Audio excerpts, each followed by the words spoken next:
Hi, this is Rio from Level Up Content Play, and thank you for your support for my last video on creating intangible value in order to stand out from your competition.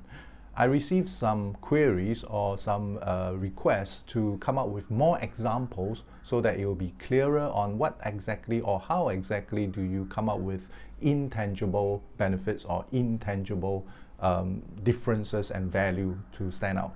Right, so I figured I will do a quick video as a follow-up for that video. But if you have not watched that video, do check it out here before continuing. For those of you who understand what I'm talking about, today I will provide you with two more examples. The first example will be from the furniture industry. All right, when you want to buy furniture, what is the first brand that comes to your mind? For me, it will be IKEA, right? They are huge in Singapore. So let's take a look at how they stand out from the rest, all right? If you were to sell furniture and if you were to say that, hey, my furniture is made of thick wood, for example, then you will be using the physical attribute to differentiate yourself from your competition.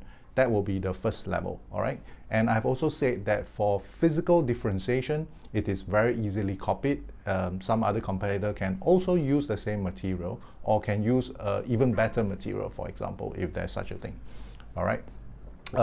If you were to take it to the next level, perhaps you can say that my furniture is Italian designed.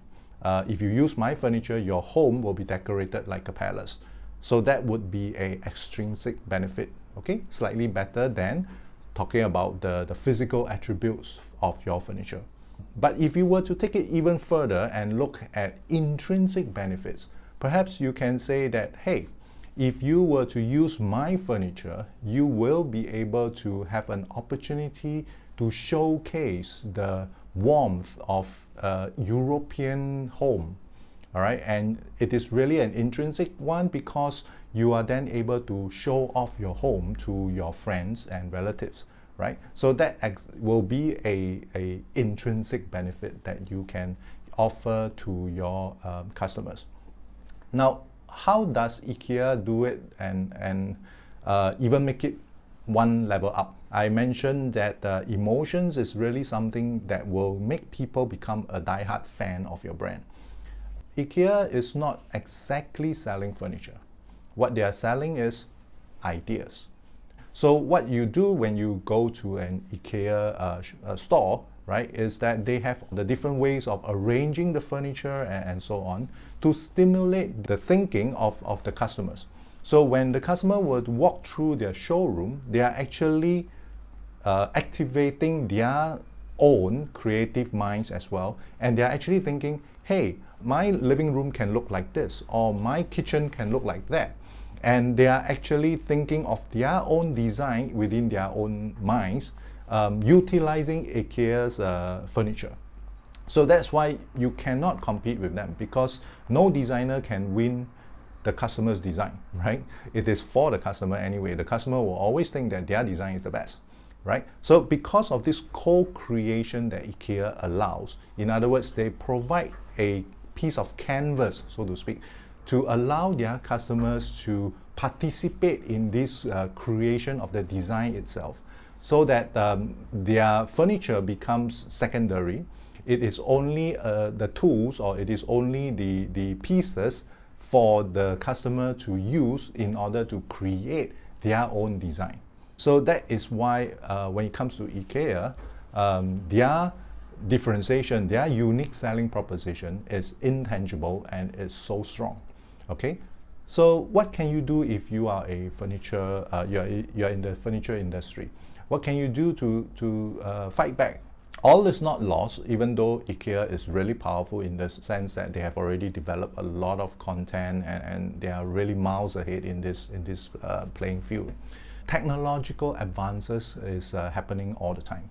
Maybe you can consider going into augmented reality, for example. So you can create an app or a service where the customer can actually use your app and look at their own home through the camera on their phone, and you can actually superimpose your furniture onto the app itself, so that they can actually see the furniture inside their own home through the lens of the camera, right? So in this way, you are also helping them to take part in this co-creation exercise, where the customer have a chance to move your furniture around in their own home, all right? So they can actually try it out, so to speak, before they even buy it.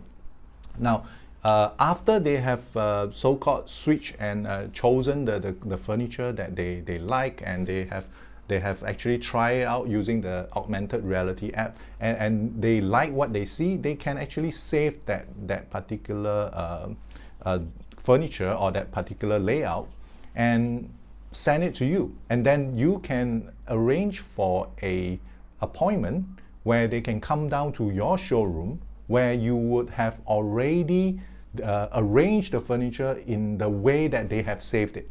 So when they come down for the appointment, they would be seeing for real what they have been looking at through the app, all right? And this will be a very hot lead for you, because the fact that the customer is willing to play around and use your furniture in the app, by the time they come down to your showroom, the intent to buy is actually quite high, right? And when they see the actual thing and they get to try it out and they get to feel the whole furniture in the way that they have pre-designed or pre-arranged, the chances of them buying will be really, really high.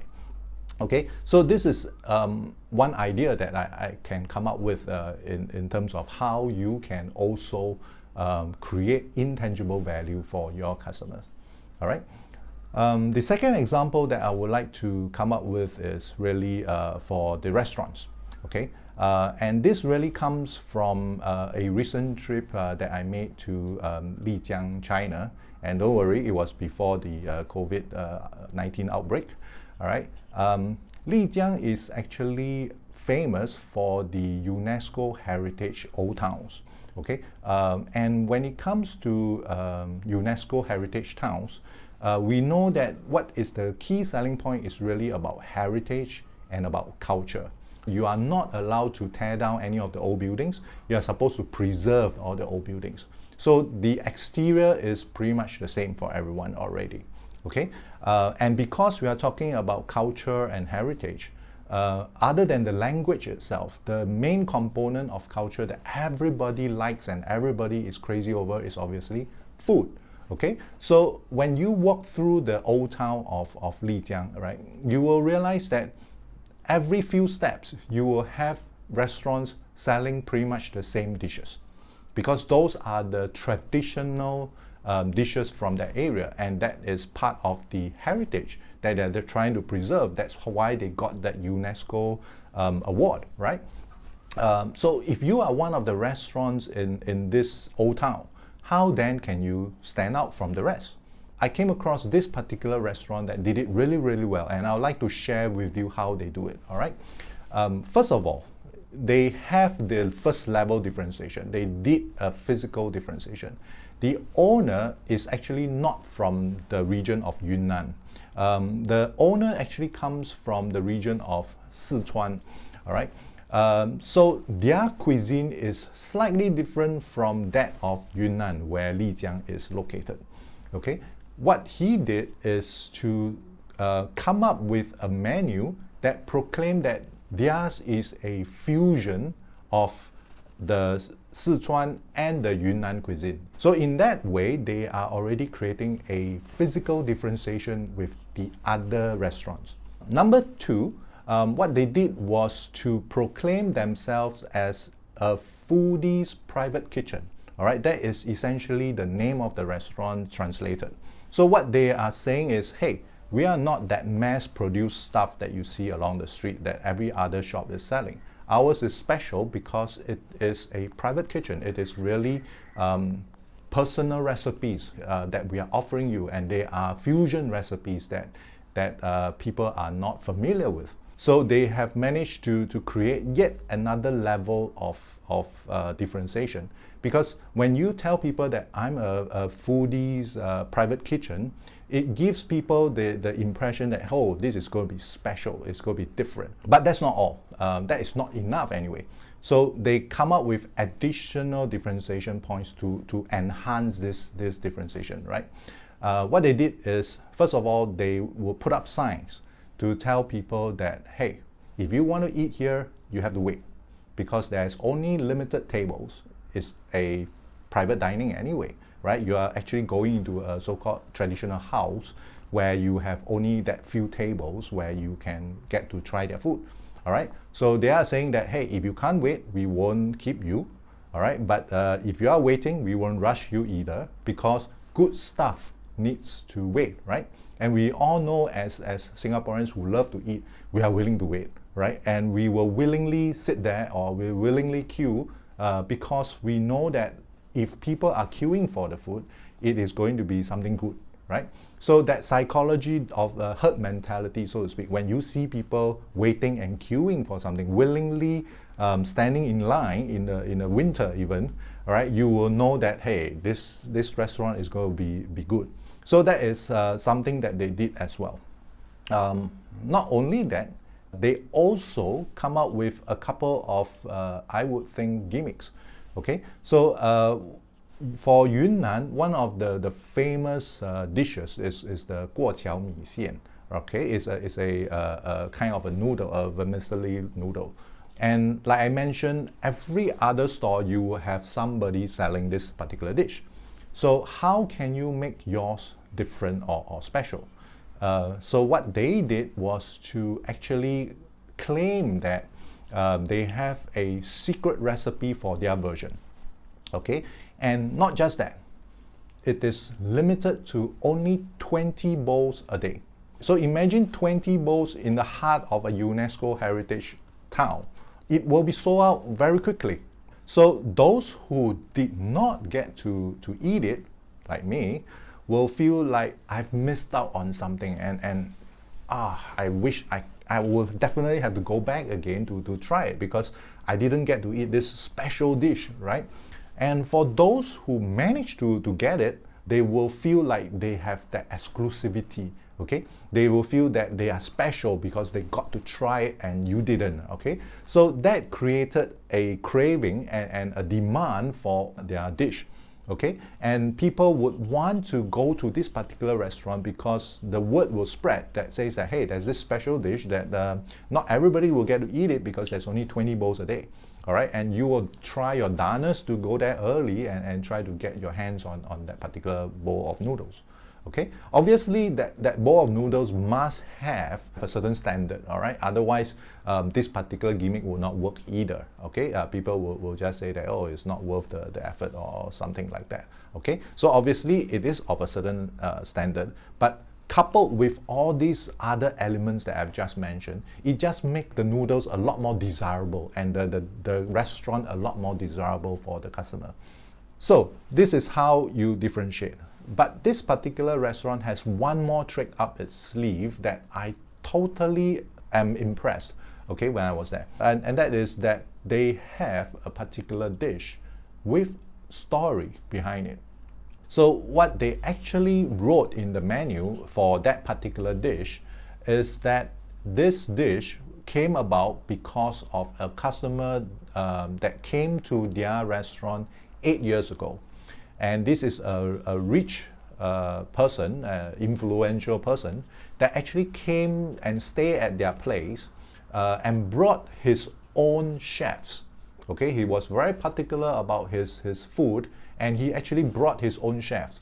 And they prepared this particular dish, which the owner was obviously very impressed with it. And because they were good friends, eventually when this rich gentleman leaves, he also left behind that special recipe.